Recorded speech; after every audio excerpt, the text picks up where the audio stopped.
नरेंद्र मोदी सरकार अपने चौंकाने वाले फैसलों के लिए जानी जाती है। बुधवार को जब करीब 2 घंटे तक सीसीएस, सीसीपीए और सीसीए की बैठक हुई तो उम्मीद थी कि सरकार पाकिस्तान के संबंध में कुछ और बड़े फैसले करेगी। मोदी सरकार ने फैसला जाति जनगणना को लेकर किया। मोदी सरकार ने कहा कि अगली जनगणना में जाति गणना को भी शामिल करेंगे। इसके साथ ही विपक्ष पर निशाना भी साधा। सवाल यहाँ ये है कि इस मुद्दे पर मोदी सरकार को विपक्ष के सामने झुकना पड़ा है या विपक्ष के हाथ से मुद्दा छीन लिया है। बिहार, जहां पर 2023 में जातिगत जनगणना हो चुका है, वहां इसका सियासी असर किस तरह से महसूस किया जाएगा। वहीं देश के सबसे बड़े सूबे में से एक यूपी की राजनीति अब किस दिशा की तरफ बढ़ेगी। केंद्र सरकार द्वारा जाति जनगणना कराने के फैसले के बाद राजनीतिक गलियारों में हलचल मच गई है। कांग्रेस का कहना है कि अगर सरकार को राहुल गांधी की बात माननी ही है तो उनका विरोध क्यों किया जाता है। तेजस्वी यादव ने इसे 30 साल पुरानी मांग की जीत बताया है। केंद्र की नरेंद्र मोदी सरकार ने जाति जनगणना कराने का ऐलान कर दिया है। कैबिनेट की बैठक में लिए गए इस फैसले की जानकारी केंद्रीय मंत्री अश्विनी वैष्णव ने दी। कांग्रेस जाति जनगणना को लेकर काफी मुखर थी और पार्टी के सांसद राहुल गांधी लगातार इस मुद्दे को उठा रहे थे।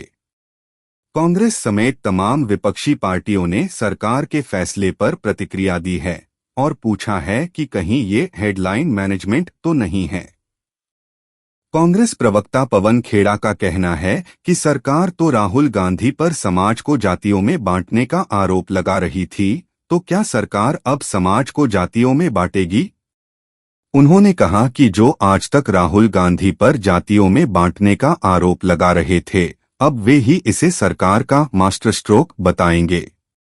पवन खेड़ा ने कहा, जब आपको यानी सरकार को मानना ही है, राहुल गांधी की बात तो विरोध ही क्यों करते हैं। ये चौथी पांचवी बार है जब राहुल गांधी की बात का पहले इन्होंने विरोध किया और फिर मान गए। या तो इन लोगों को सरकार नहीं चलानी आती।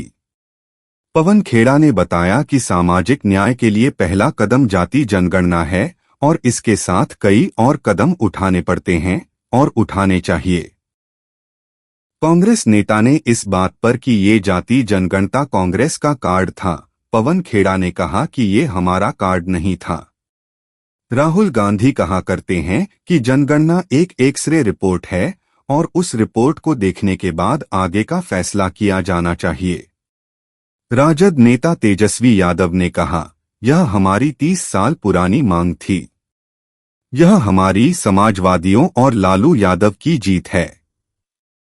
इससे पहले बिहार के सभी दलों ने प्रधानमंत्री से मुलाकात की थी, लेकिन उन्होंने हमारी मांग को अस्वीकार कर दिया था। कई मंत्रियों ने इससे इनकार किया, लेकिन यह हमारी ताकत है कि उन्हें हमारे एजेंडे पर काम करना है। जदयू ने जाति जनगणना के सरकार के फैसले पर कहा कि एनडीए की केंद्र की सरकार ने देश में जातीय जनगणना कराने का ऐतिहासिक फैसला लिया है। अब किसने किसका मुद्दा छीना, यह तो देखने वाली बात होगी। वीडियो को लाइक, शेयर और सब्सक्राइब करें। देखते रहिए इंडिया अड्डा।